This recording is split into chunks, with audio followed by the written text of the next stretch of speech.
I look like I'm in Jurassic Park. That's awesome. Yeah. I love that. That's your imagine it's like, I just want to look like I'm just bumming around Jurassic Park. That's my style. That's my vibe. That'd be so good. Not a main character, just someone in the back. No. I just roam around. One scene, I put something in the garbage. It's no big deal.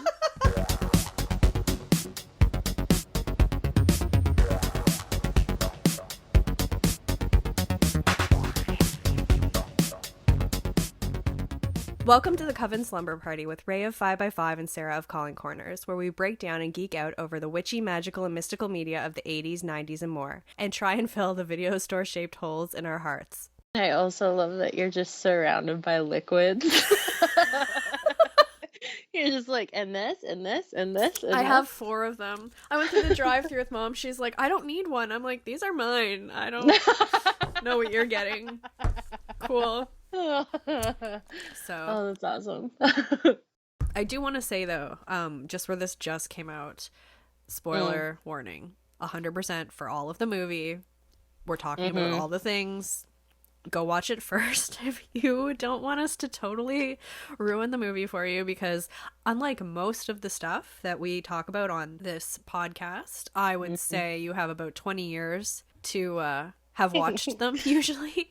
Yeah. And so I don't feel as bad when we talk about the movie all the way through, because you had an opportunity to, see it for yourself. But this one, a lot of people probably haven't yet, especially because it costs like $20 to rent this thing online. Justin rented it from what it was like Cineflix or whatever, right. The app. And it's so, you only have it for 48 hours once you press play. Yeah. And I was just like, this is intense and weird. I guess sort of like renting a video. Yes. From a video store where it's like 2-day rental, but you always could be like, oops, I kept it for 3 days. You know? I felt like a lot of pressure, like I felt a lot of pressure. Like when I was finally sitting down and I had my notebook, I was like, oh girl, you better be ready for this, because once you press play, you're so I was like, okay. Oh my gosh. I know, same. I rented it from Amazon Prime. And yeah, it was like $20, 48 hours you had to watch. I didn't even really go back and look at it again to remember. I did not. Yeah. I was just like, well, I watched it the one time and that was that. That was enough for me the one time. I Yeah. was like, I don't think I missed anything. No. I got it. No. Whatever it was they were trying to present, I do believe I received it. Yeah. Did I like it? Not really. Yeah. Not really. I feel that feel. We're talking about The Craft Legacy, which came out October 28th, 2020. So not even a month ago at this point. It was produced by Blumhouse, which is also responsible for Halloween, the 2018, Us, Get Out, Split, Black Christmas 2019 version, and Creep from 2014, which I love. It's like a mumblecore horror flick created and starring Mark Duplass, who I also adore. What was it called again? Creep? Yeah, okay. Yeah, it's good. I quite like it. I've watched it a couple times now. Oh, that guy. Yeah. Right? Yeah. Yeah, he's got a soft face. Yeah, he's good. He's good. Yeah. Yeah. Cool. So, sorry. Yeah. It's directed by Zoe Lister-Jones, who's probably most well known for being an actor, but I'm not like super pumped by any of her work, frankly. I don't really know. I liked her in, I think she's in like New Girl. She plays like a politician that is kind of funny. She's in a show with Colin Hanks, and it's like an ensemble cast TV show about life and babies and growing and dying and whatever. Right. I've only watched, I think, one episode, and she makes a joke about eating hot dogs called wizard fingers. It made me laugh, but I didn't watch any more of whatever that show was. Right. That's all I know of her, aside from Band-Aid. Band-Aid was great. I'll have to check out Band-Aid, because like I'm not familiar with the work of anyone in this movie aside from DFD. So yeah, which for context is David Duchovny, which is the message you and I sent each other after watching this film. Oh my god. Yeah. To summarize, I guess the flick, it's 20 years later. You said 20 years later. Yeah. Yeah. So it's essentially 20 years after the original craft takes place, where you have a new girl gang throwing some magic around to try and better their world. And, shit gets a little crazy.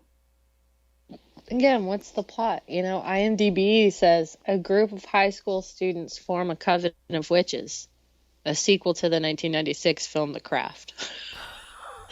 That's the synopsis of the movie. Oh, jeez. I have just so many questions. What was the plot? What's your main question? What was the plot? Because really, what was it? I don't know. I think the plot was to make The Craft. I think the plot was The Craft's a cool... Here's the plot. The Craft's a cool movie. We should do that. Okay, cool. Let's go to lunch, Yeah. Yeah. That reminds me when they remade the Amityville Horror, it was a while ago now. But I watched, the behind-the-scenes thing, and the director, he was, telling the story about how he pitched the movie, where he's just he watched Amityville, and, the next day went into, a producer's place and, and threw the copy of the movie down. I was like, this is what we need to make. And so they just remade it. So you just rip off somebody's idea? Bravo. Yes. I tried to stay away from any articles or reviews or anything about the movie before because I was worried it would impact me before viewing. Yeah. Same. That said, I've watched it. Obviously, we both watched it. Yeah. paid our $20.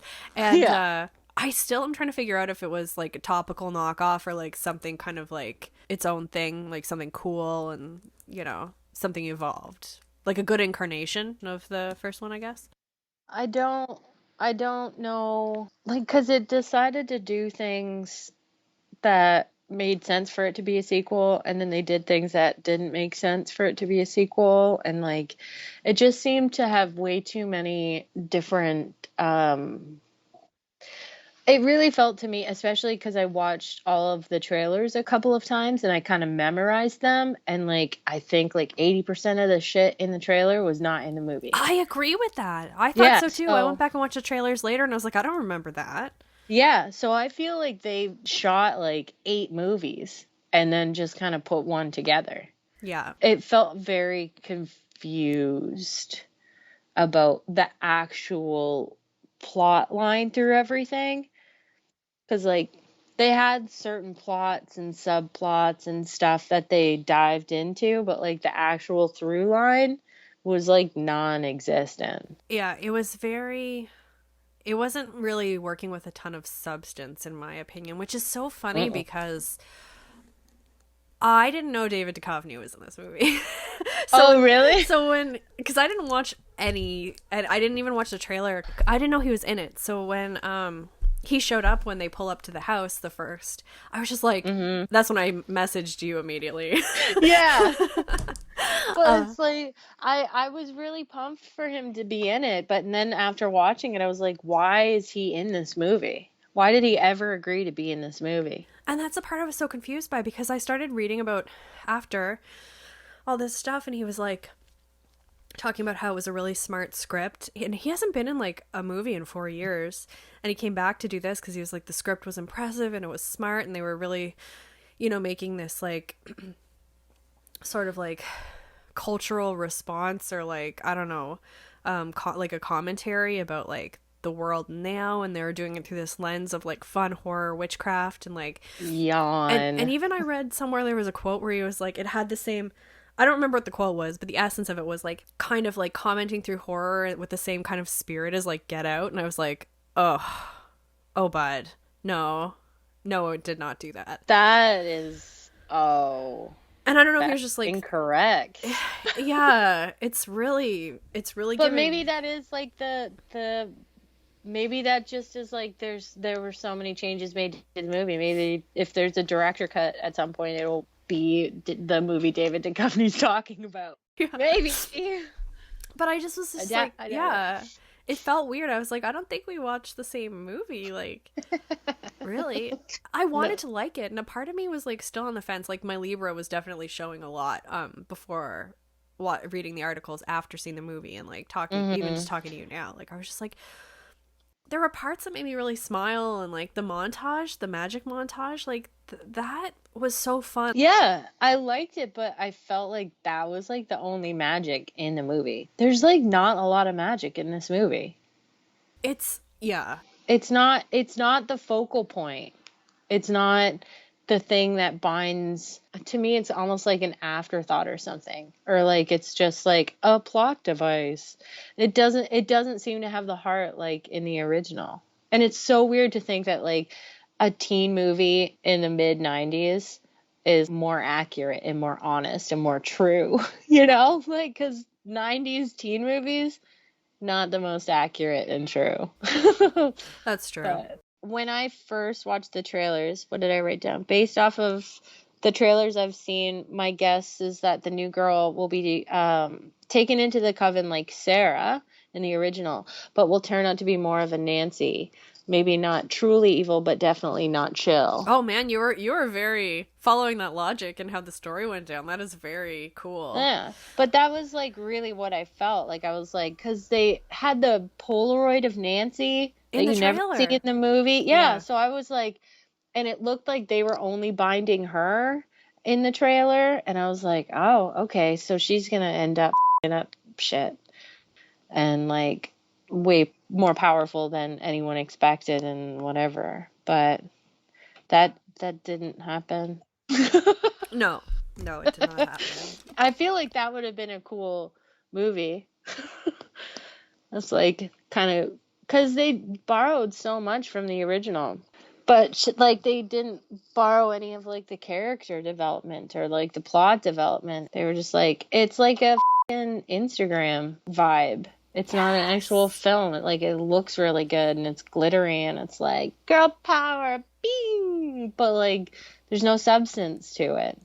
When you first showed me the poster on Instagram for this, I was so excited. I just felt like there was like an energy to it, and I was just like, oh, this is gonna be special. I feel like, but it wasn't that. I was so ready for more of like, but they're like none of the characters make any sense. Also, none of them are given any sort of character or personality or like context. I don't know anyone's name. Like the girls in the coven, like I guess Lily is her name, like the main girl or whatever. I don't know the other ones' names. Right. Like I have no idea, and they don't ever really explain how they're outcasts because they look super rad. Yeah. They have like the raddest outfits and they seem outrageous and cool, but they're like social outcasts for whatever reasons. Yeah, and I think it left a lot of context out for like more of the Instagram glamour vibe that you're talking about. And I think it just like made it even like it was like it made it so people could be even harsher on it because it literally took the skeleton from the original craft and we're like, we'll just build the movie off of this, and then they just didn't. You know, it's like, so it just draws attention to the fact that like they failed so drastically where the others succeeded so well. I don't know. I just kind of felt like it was the beginning of something special, but then they like ran out of time or something. I don't know. I know. Like, I have no idea what happened to this movie. Yeah. The only person that I liked and you saw develop into a character was Timmy. Yeah, and that was a spell. Yeah. He was the only one where I was like, oh, he's like a human. No, I did really like I really liked Timmy after they put a spell on him. I thought he was very like interesting because I feel like a lot of the spell that they put on him was to show so he could speak from his heart. So I feel like all that stuff was Timmy. He just was like before it was through the lens of like, you know, fear of rejection from like his peers and all that sort of stuff, and that's why he was an asshole. But like I think all the other parts were him like talking to his mom on the Ouija board and you know, the fucking bi rep from a guy. I was so like touched. I was just like, there's never bi representation. It's always like, you know, it's I don't feel like there is.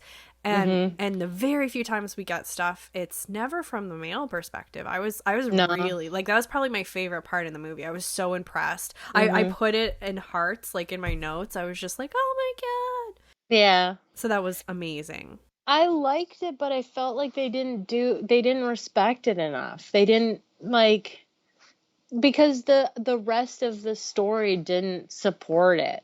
Do you know what I mean? Like it was such, like, I cared more about that than any other part of the movie. Like I was like, when like he was talking about it and everything, I was like, oh my god, like this is so nice, and like it was beautiful. It was moving. It was just when he was talking in the circle, but then everything else let it down. You know, like it just literally like smash cut, he's dead. It was like, wait, what? Which is another shitty thing, because it's like, okay, we're living in an age where we're all self-aware of everything, and you're gonna still go by the old bury your gaze trope. Yeah. In this, after this, heartfelt scene of like him like expressing his sexuality, like,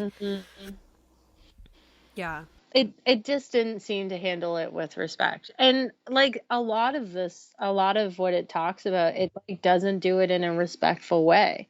Yes. It just is like, it sounds so cynical and shitty, but it almost felt like they were just checking boxes. They were like, yeah, we're woke and look at what's in our movie. It's like, great. That's great to have stuff like to cover all bases and show all different sides of people in the world and experiences. That's awesome and needs to happen, but like do it with intent. Like it felt very flat and fake, like an Instagram account where it's like you look great but like substance isn't there. Well, I think they did a lot of like that thing in the movies that we talked about. I don't know if it ever made a podcast, but we've definitely talked about it before, where it was like, you know, like you have a movie because it's a movie, you have the audio visual, like show your stuff, don't just like tell us the thing, right? Yeah, tell the story. But again, it's like they couldn't even do the subtle stuff well, you know, with like Lily's weird dreams and then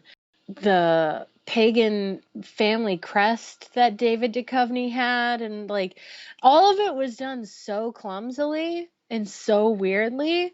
And like I really feel like there's so much that they cut out of this movie, because like the first time Lily goes to his study or whatever when she first moves in and like picks up a book and for some reason it falls to the ground. Yeah, I thought that was weird too. I was like, what just happened? Did she drop it, or was that like, or was magic like, no? Yeah, I didn't get it. But when she bent down, like I felt like she looked under the bottom of the bookcase or something, and I was like, oh, is there like a secret room in there? Yeah, I got that vibe very much. Like that's where he does like his like bad like no stuff. No, just in the living room later we see it. Yeah, it was like, what?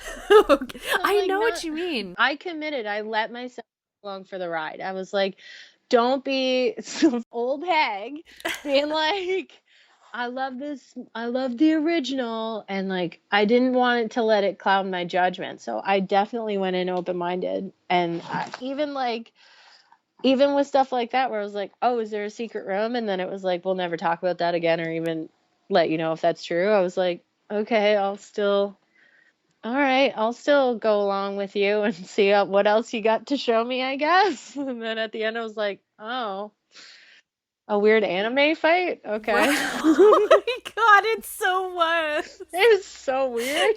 It's like it was like Sailor Moon at the end of that thing where they all were like, oh yeah, great, yeah, and then it totally somehow... was.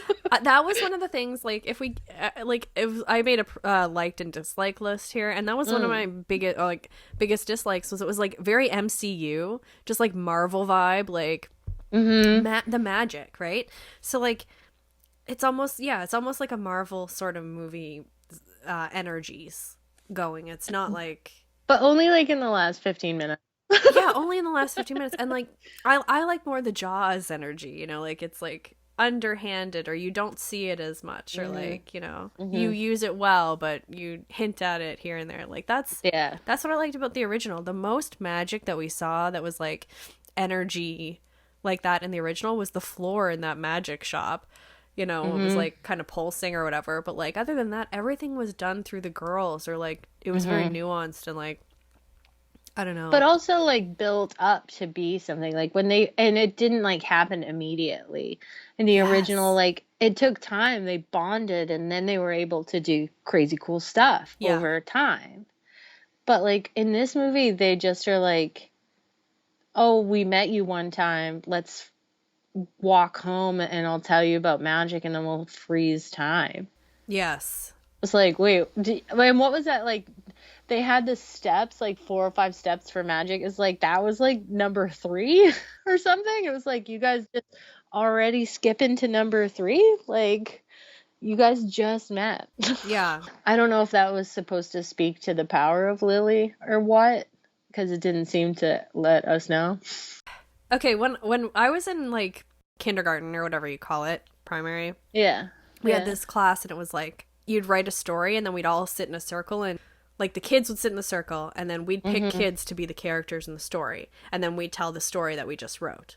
Right? Oh, okay. I loved it. It was so much fun. Cool. And once I got up to do it and I had my story and I was like, okay, there's 5 characters. We need this person, this person, this person, this person, you know, went on. Picked the 5 and started reading the story. And then as it went through, I realized that I had written 5 characters, but only 4 of them did anything and I had forgotten all about this other character. So one of the kids just was literally standing there in the circle the whole time, just like doing nothing. Filler. I feel like awesome. I feel like this movie is kind of like that experience. You know what I mean? I had so many questions because I was like, okay, first of all, who washed her pants? They make it a point of saying somebody washed your pants. It's a whole like little back and forth. Never tell us who it was. No, we're just supposed to believe David Duchovny did. It's I guess. I would have thought the little brother. He seemed nice, but like apparently and creepy. Like, why did like there was nothing really out of the 3 brothers. Like they didn't need them. They didn't really offer much. They offered nothing. Yeah, like nothing. The young kid was creepy when Lily goes outside and he's like, he's not that bad. And it's like, why are you guys hanging out in the dark in the backyard? Like, that's weird. The house is huge. Find a room. Like, yeah. But it's just, the period scene bummed me out also because it's written by a woman.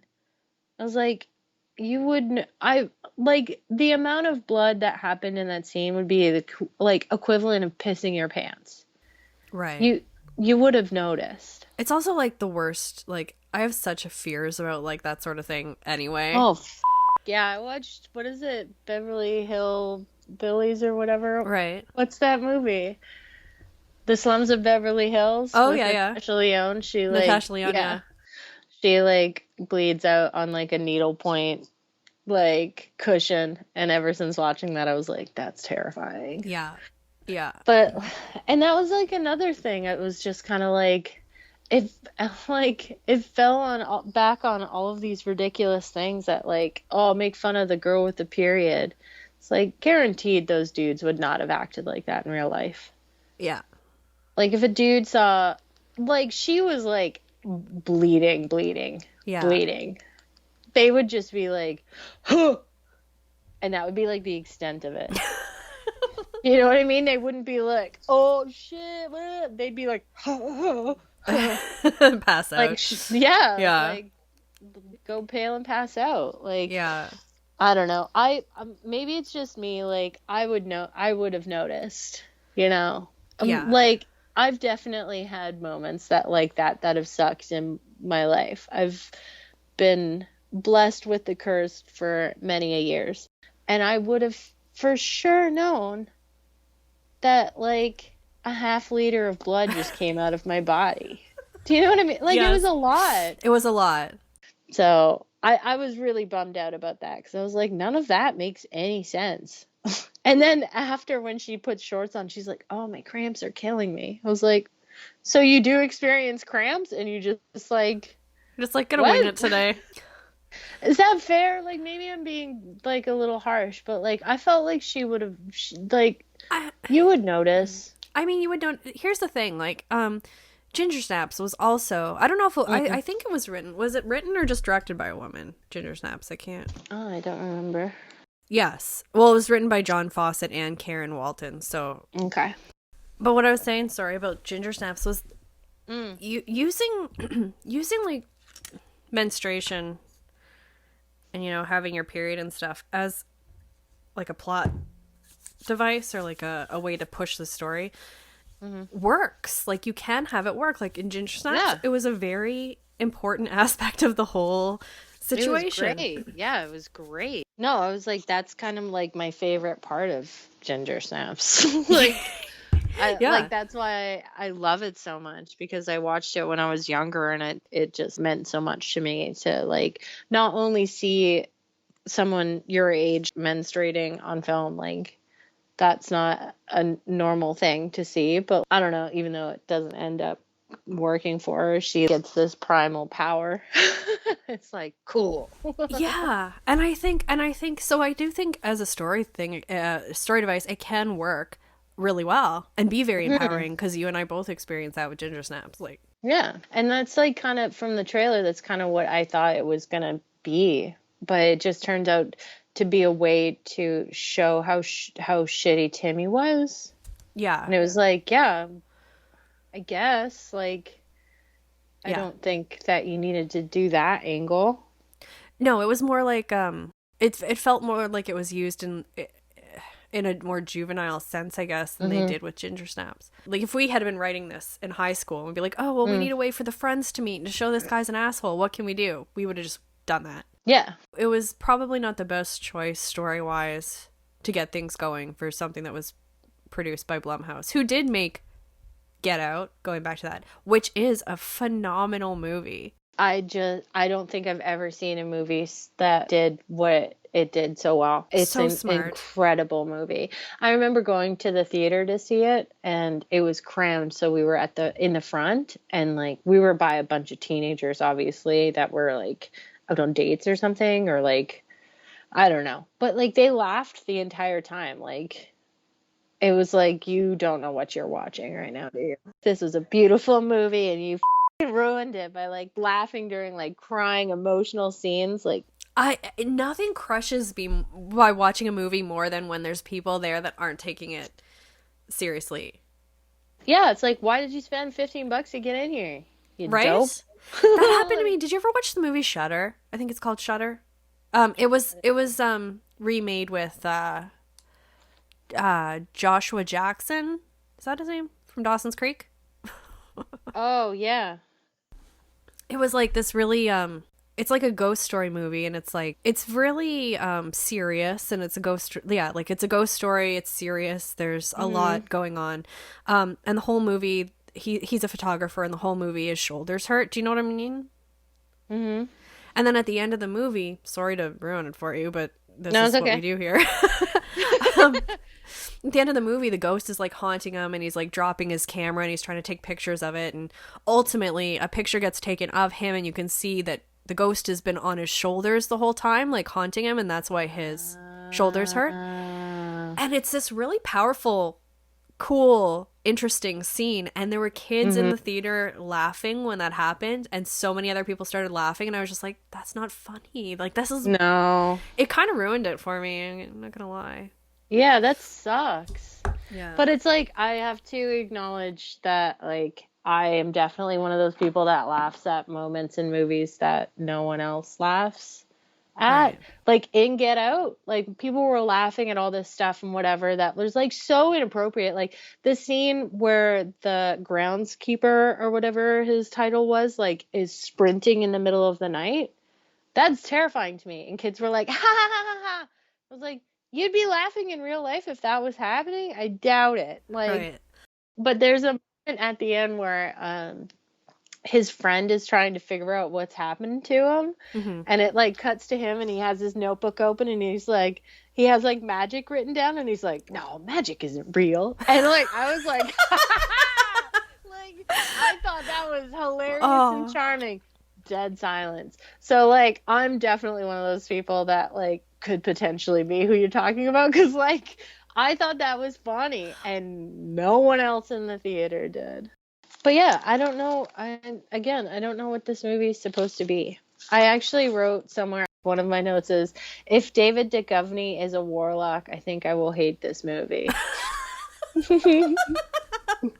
Okay, can Whoops. we talk about that? Can we? I love David Duchovny. I always will. X-Files, man. Red Shoe Diaries. Red Shoe. Would we be the same way Yeah. when we are if it was not for X-Files and Red Shoe Diaries? I don't No. think so. No. So we owe him a lot. So I mean, I was ready for it. As soon as he was in it, I was like good to go. Yeah. But I was so confused by his character. So like I get at first it's like a slow build to kind of like he's like is he a bad guy or is he just like the new stern stepdad, you know? And then it's like what is the deal with his like is he is he a self-help guy? Like I don't know. And then I was reading in an article that she she like shaped the character after men's rights activist groups.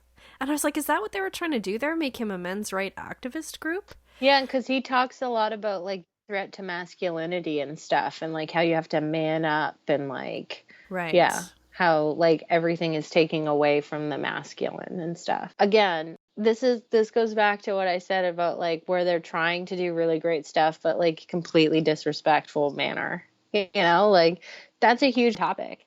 That's heavy, but you just throw it in and it's not really addressed or developed or like given time or space to like put context with it. It makes no sense because like legit, why the would the mom be with him? Yeah. Why? She seemed pretty chill. Why would She she seemed be cool. with a guy like that? So this is what Zoe Lister-Jones said about that. I found this article about him as the villain, David Duchovny as a villain, and it's a cinemablend.com article. This is a quote from her that she said there.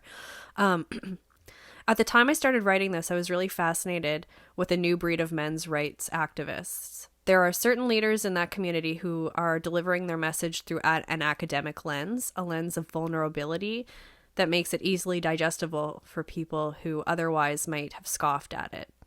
I love a villain who leans back, and to me it felt like such a perfect metaphor for the patriarchy. Oftentimes, it's a dangerous figure with their hands sturdily in their pockets because that's how much power they have.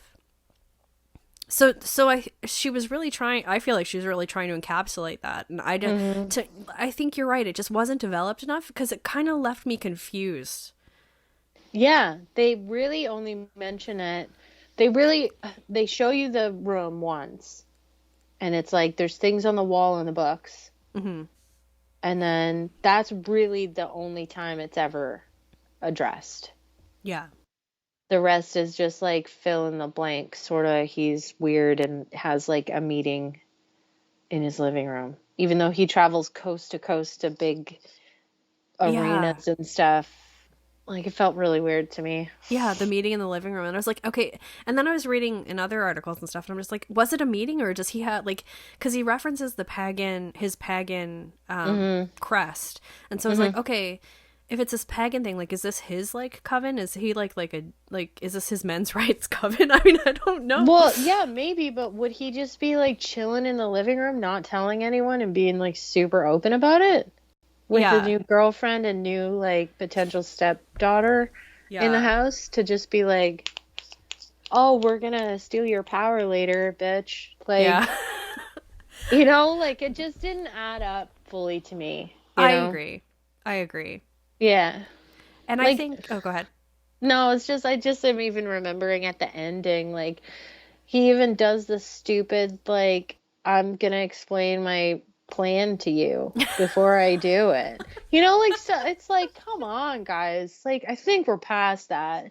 Are you even a true villain if you don't take at least 10 minutes at the end of you to just like mildly gloat before you have any reason to gloat and explain in detail what's happening?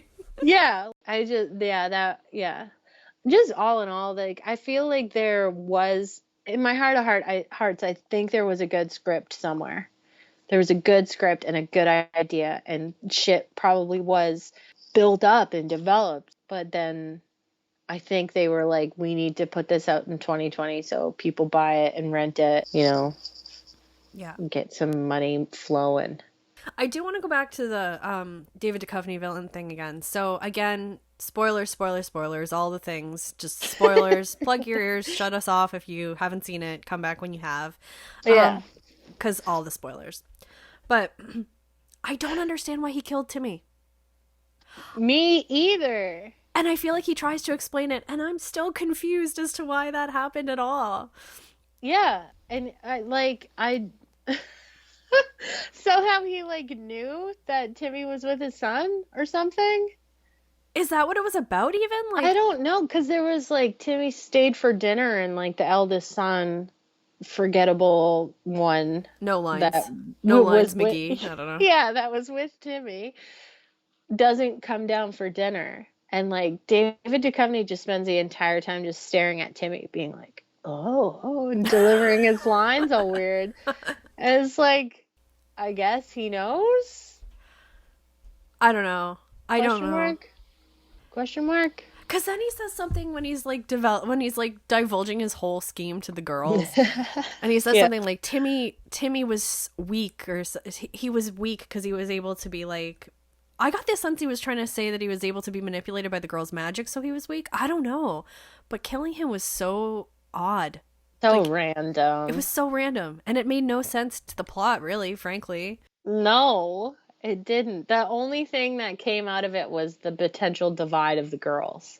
Yes. Because they thought Lily was acting too bonkers, and then they bound themselves. That's the only thing, but it's like, could you have done that in like a less confusing way, in a less crappy way? Probably. And I think the story would have been a lot more fun to see how he developed along the way.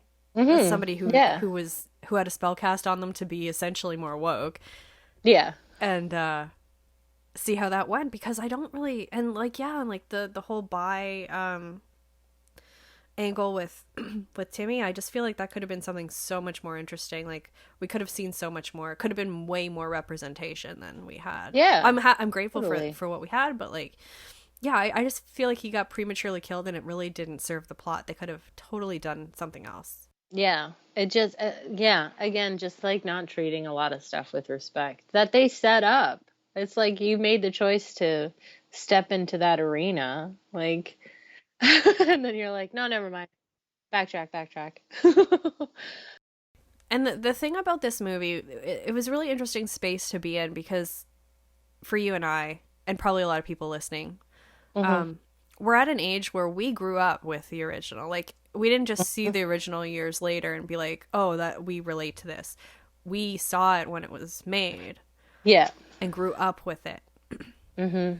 And I'm not saying one of those things is better than the other. What I am saying is, when you grow up with it, seeing this remake, or it's not really a remake, but seeing this new legacy evolution of it, is so sad. There's something so sad about it. Like, it made me feel sad. It made me feel like I can't relate to the youth aspect of this anymore. Do you know what I mean? Oh, yeah, for sure. And I can't. Yeah. And I definitely, like, I had that in mind while watching it. I was like, I won't relate to this, like, on the same level that I did with the original. Like, I just won't be able to. Yeah. And I did for a long, like, while watching it for a long time, I was like, that's why I'm having such a disconnect right now, is because maybe I'm like, I am older. But after watching it entirely, I was like, no, it's just like I couldn't connect with anybody. I connected with Timmy. And then I connected with Timmy too. Yeah, I thought he was a great character. And then that was it. Like, all the other characters kind of suck. Like, all the witches in the Coven, the original, the 3, whatever, they kind of suck. Like, when Timmy dies and they get super pissed at Lily, and they're like, what do you think? This is a game? Like, what's wrong with you? Like, all this that we've been working towards. And it's like, wait, what have you been working towards? Yeah. I didn't understand any of that, but also they were so mean to her. And it's like, you guys, you took her into the fold. You brought her into the Coven. It was your responsibility to teach her about this stuff. Yeah. So, like, and you can you fault a girl? Dick. Can you fault a girl for wanting to do a love spell? Because I can't.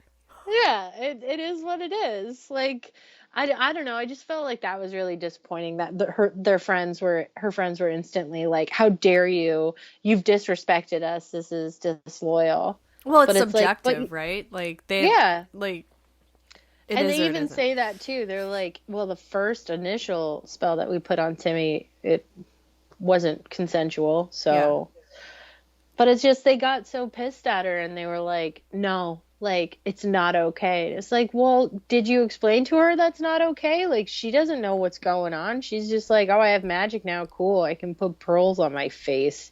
Yeah. Like, that's that's the thing that I missed from the first one. There was no like there was no store. There was no understanding of like how big the world could be. You know, there was no balance talk. There was none of that. It was just like they had one book and that had all of the answers, and they took glittery baths and like Oh yeah, that was just like, it was just like, what is even, and that's why I forget what character it was where she was like, so all of this has meant nothing, like everything we've been building for and whatever. It's like, I don't understand what you're talking about. Like, yeah, what are you building for? Building yeah, towards. what have you been doing? Like, what have you been trying to cultivate? You guys just like hang out and dance and like play with Ouija boards. Like, I'm Yeah. lost. I think when you and I did our podcast on the craft, frankly, one of our only criticisms of the whole movie was that the girls weren't really well developed characters. They were more two dimensional. And ultimately, I think we decided that they were still relatable, and we could identify with them for the things that they did give us. But I feel like that lesson was doomed to get repeated, I guess, because they didn't change that here. And I feel like that was one of the main things I was going in hoping to see more of, was like the backstory. Instead, we get still just a one sentence of the possible struggles that these girls have. And it's like, and it doesn't even, like, at least in the original, there was like context and actual scenes with these characters that like shows you their environment and where they're coming from more, you know, like Rochelle, you got to see her being treated like shit, you know, Yeah. multiple times, and you were like, oh, okay, yeah, that's like a Yeah. daily thing for her. Got it. You glimpsed Nancy's home life and saw Yeah, what and she you went got through. to see Bonnie go to the hospital and stuff, and like, so there was more substance to it. Yeah. Legit, I have no idea with Yeah. the new girls. I And know. again, like, I think I wrote their names down. Lourdes, Frankie, Yeah. Tabby. I don't Lourdes, know Frankie, what their, Tabby, yeah. yeah, I don't know what their deals were because it's never Well, explained. yeah, I mean, it's not truly explained. Like, the only explanation we have from any of them is the dialogue they have with each other. There's not even a scene, I don't think, where we see them apart. Is there? No, I don't think so. Yeah, Just so there's Lily. not. Yeah, just Lily. So there's not even really an opportunity to present them with a way to, like, to present us with a way to see into their life. Except from what they tell us. The only exception to that, I will say, and the character I came the closest to liking, aside from Timmy, was the Frankie, and that's just because she was kind of the funny one. Do you know what I mean? She was a bit wild. I had a jacket just like that, the leopard. I f***ing love that jacket. Yeah. Yeah.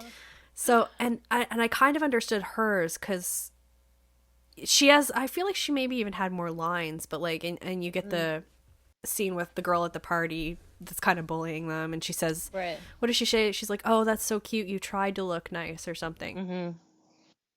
And so you get a sense of like you watch a little bit more of the action of her stuff play out, I guess, on screen, but like ultimately you don't get much. It's like a sprinkle. Yeah. Like, yeah.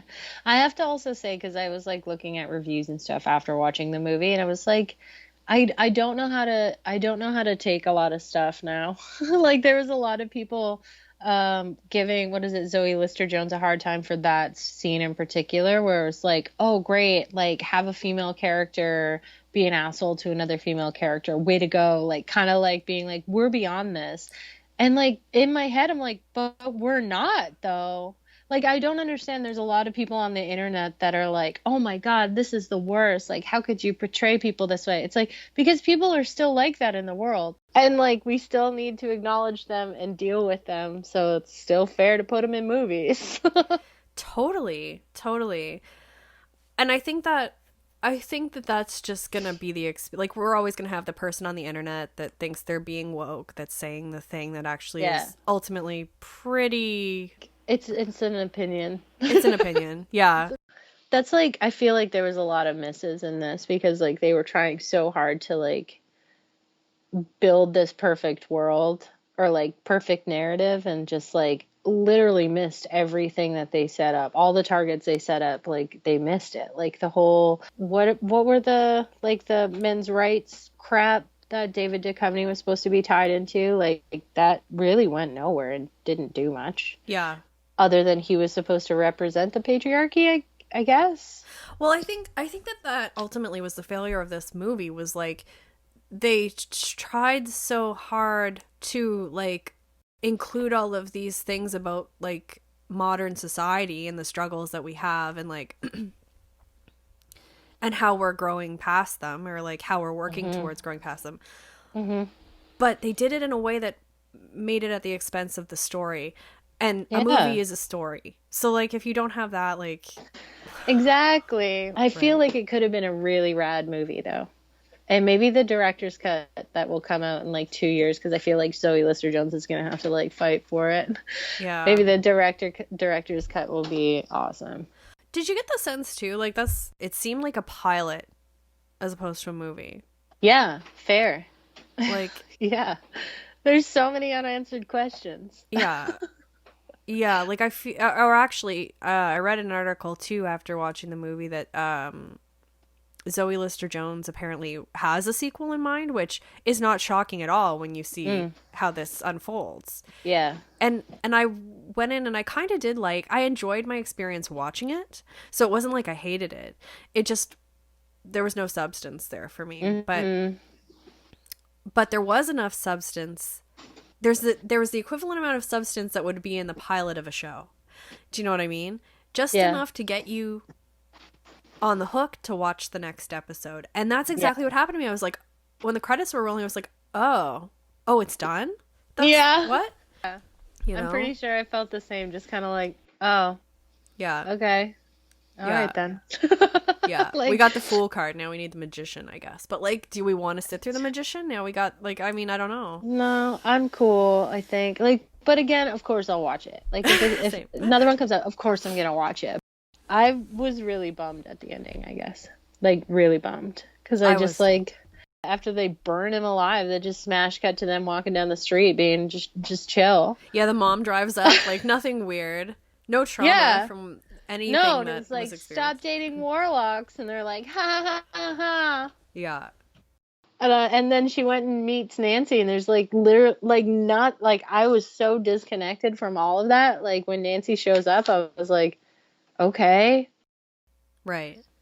And did you know she was showing up? Did you have a clue? I've had an idea because of the trailer with the Polaroid of her. So I was like, I feel like that's going to be the callback because Nancy's somehow involved.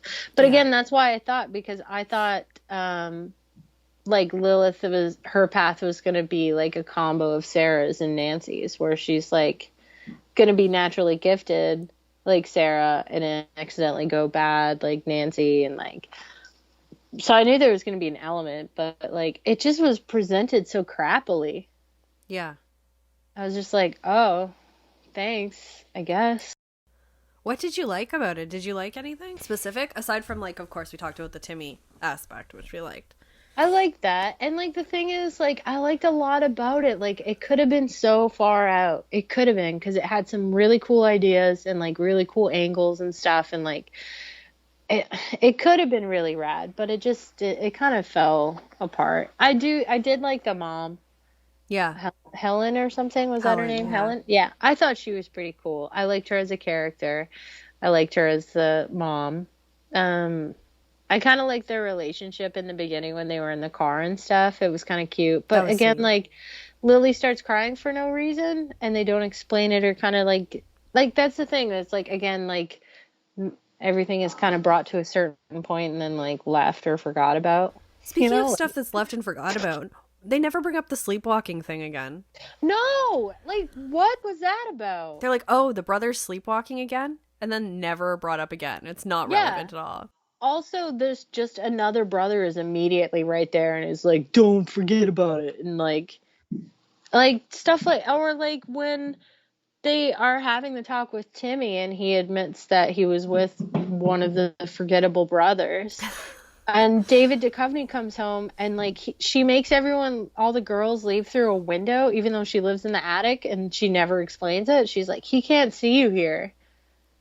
And it's like, Oh, what? yeah. It's like, why can't What? you be there? Yeah. Why is this happening? And then also when she gets in a fight or throws Timmy or whatever, and then like 40 minutes later in the movie, David Duchovny's like, I just got back and I'm mad at you. It's like, oh wait, what? Like, we're on to something else, buddy. Like... Yeah, we're like way past this, dude.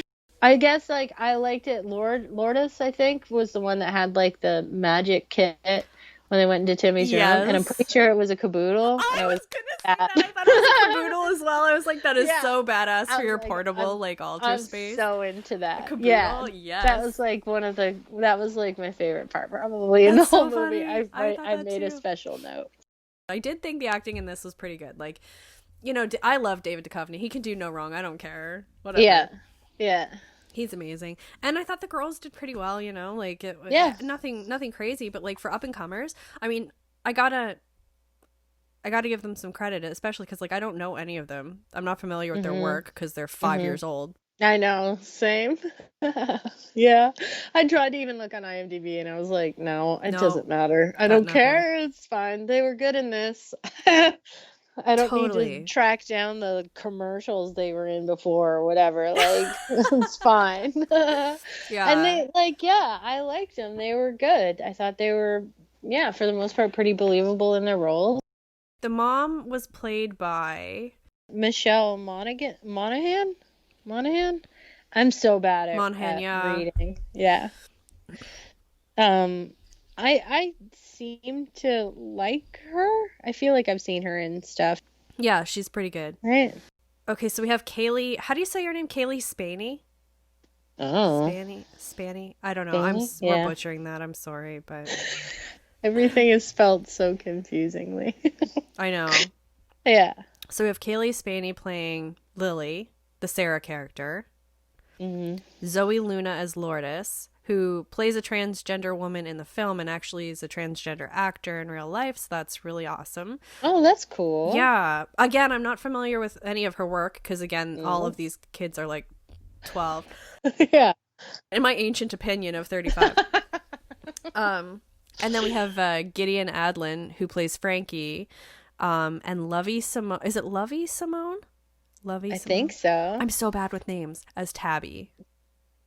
Yeah, Lovey Simone as also, Tabby. Lovey has never been a name in my brain. I think you're right, but I have no idea. No, I don't know either. So I'm sorry to failing on all those names. I have no idea. But you did good, kids. You did real good, kids. You did good. Fur's a box in it. Yeah, for like a hot second.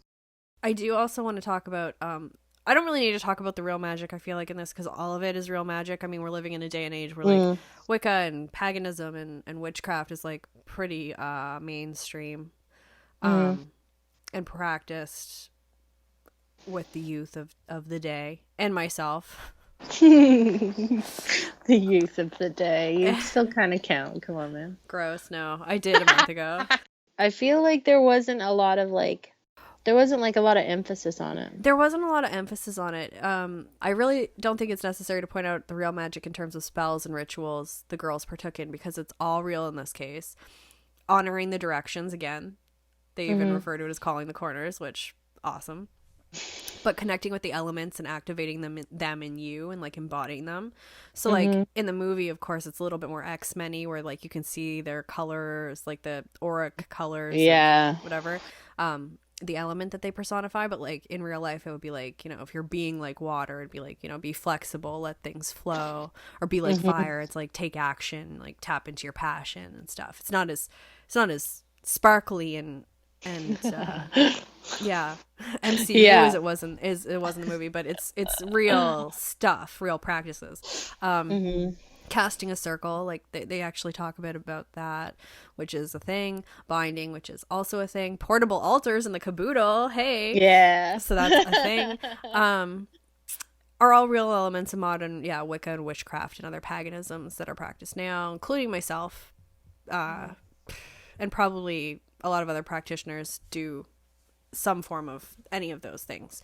The spells were familiar in spirit and wording and method, and that is likely because Pam Grossman, which was one of the witch consultants, is the person who wrote them. So they had 3 witch consultants. Did you get into this at all? I saw that they had 3. Yeah. Yeah. And I was confused because I was like, what were they doing? So Pam, I guess, wrote the spells. Pam is an author and a witch in the modern, like, witchy landscape of things. She's like a name, if you will. Okay. So she has the Witch Wave podcast, which is super rad. And she has a book out called Waking the Witch, Reflections on Women, Magic, and Power, which is like circulating now. It's pretty new. And it's a title we carry at the shop. So she's kind of like, around. People know her. So that was really cool. It was like having like a famous witch kind of doing the things. Yeah. And the other one was Brie Luna, who's known as the Hood Witch online. And she's done a lot for witchy recognition in the mainstream and has appeared in several magazines. And she actually also has a collaboration with Smashbox Makeup. She has like some makeup out with them. Sure. Which, as you do when you're a influencer, I guess that's the thing. Yeah. Sure. But so she's a magical educator, and she works to make like witchcraft more intersectional and stuff. And she has an article that I'll link actually to. It's an interview. One of my favorite magazines, Bust, did an interview with her. So I'll link that below so people can hear. Yes. Ah. Yeah, I love Bust also. Yeah, it's such a good magazine. I love their booby rating at the back. I know, so good. It makes me so happy. It's such a great. I love Bust. Yeah. And they're on point. They have a lot of witchcraft articles, a lot of magical stuff, and so they do an interview with Brie Luna. And then the third witch, I do not know her work, but Erin Fogel is her name. And she is a Toronto-based witch who works primarily as a reader, I think, but is trained in other healing modalities and offers workshops and stuff like that. And she also is the director of a music festival in Toronto called Venus Fest. Oh. Yeah. Cool. And there was a quote in one of the articles we'll link of Zoe Lister-Jones who said Erin actually did a ritual with the keys, the keys of the crew and the main cast, which I thought was really cool. And this is what Zoe Lister-Jones said about that. There were about 10 of us, and she led us in a beautiful ritual that was intention setting, allowing us to meet our shadow selves, which I think is a big part of witchcraft, that our power can also be part of our shadow self. She walked us through those themes, which I think was really helpful in entering what always feels like a battle while making a movie. And that I think that's the quote, but that I think is cool because like examining the shadow self or your shadow is a really powerful part of witchcraft, I think, and also like just a powerful thing to achieve growth in what most people are doing in therapy anyway. Yeah. So, yeah. That, again, like hearing all this stuff, it just makes me think there is a movie out there somewhere that's better than what we were given. Yeah. I agree. Because it seems like there was care put into everything. But yeah. And apparently the main cast is familiar with this stuff too. I guess 3 of them are practicing in some regard, aside from Lily, who was the main character. The biggest difference that I saw between the old and the new was the original, the build-up and the end sequence was about being divided by power, and the build-up and the end sequence was about being unified by power. Because although the girls do have a brief falling out, which is so topical and superficial in those, they come back together instantly and like work together to defeat the warlock. Which sounds like such a dopey thing to say. Right? Like, yeah, in the woods after he divulged his plan. Yes. Even though they were bound, somehow they're not bound anymore. Yeah, just like, oops, no big deal. That It's went like, away. Takesy backsy. I feel like that's everything that I covered, but I'm sure there's some solid gaps. Yeah, and like I didn't rewatch it, and I didn't really I didn't spend a lot of time bulking up notes or anything like I usually do, because like I Same. just didn't see the point. We're uninspired. Yeah, like it sucks that I didn't see the point to like beef up my knowledge and like really get into it and vibe. It just wasn't there. It wasn't there, and I think too it's interesting to be in this position right now because we've been doing this is our 6th episode, which is crazy. Yeah, I know. Interesting. I like it though. It's all I have. So me let's too. keep going. Me too. You have no Okay, cool. idea.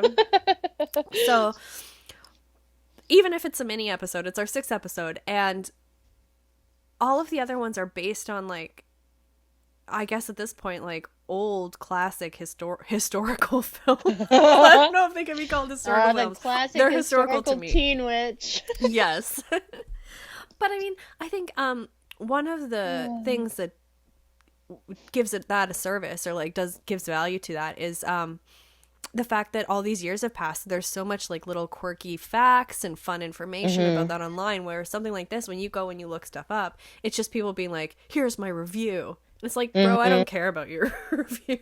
Yeah, like not really. No. I just looked under like facts on IMDb, and it was like, it's directed by someone different.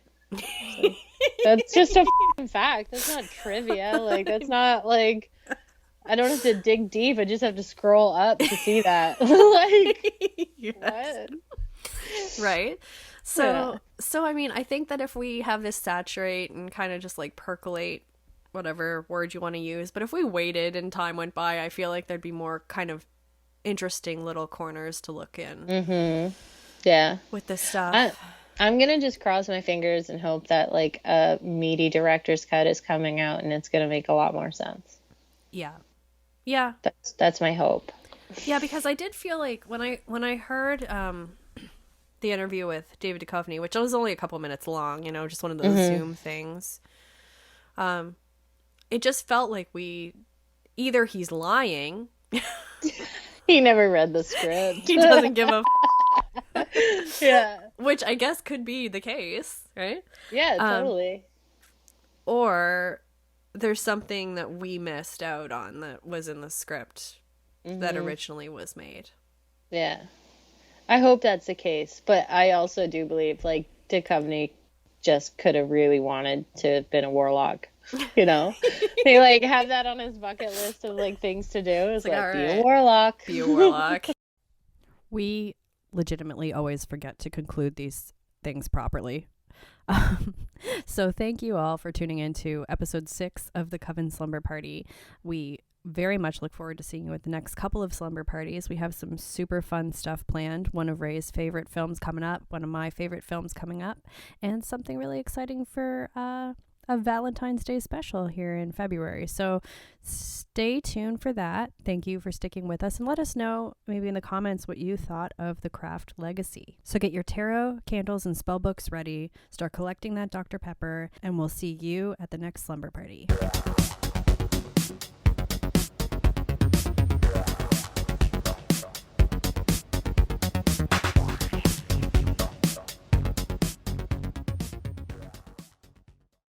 That caboodle was tight though.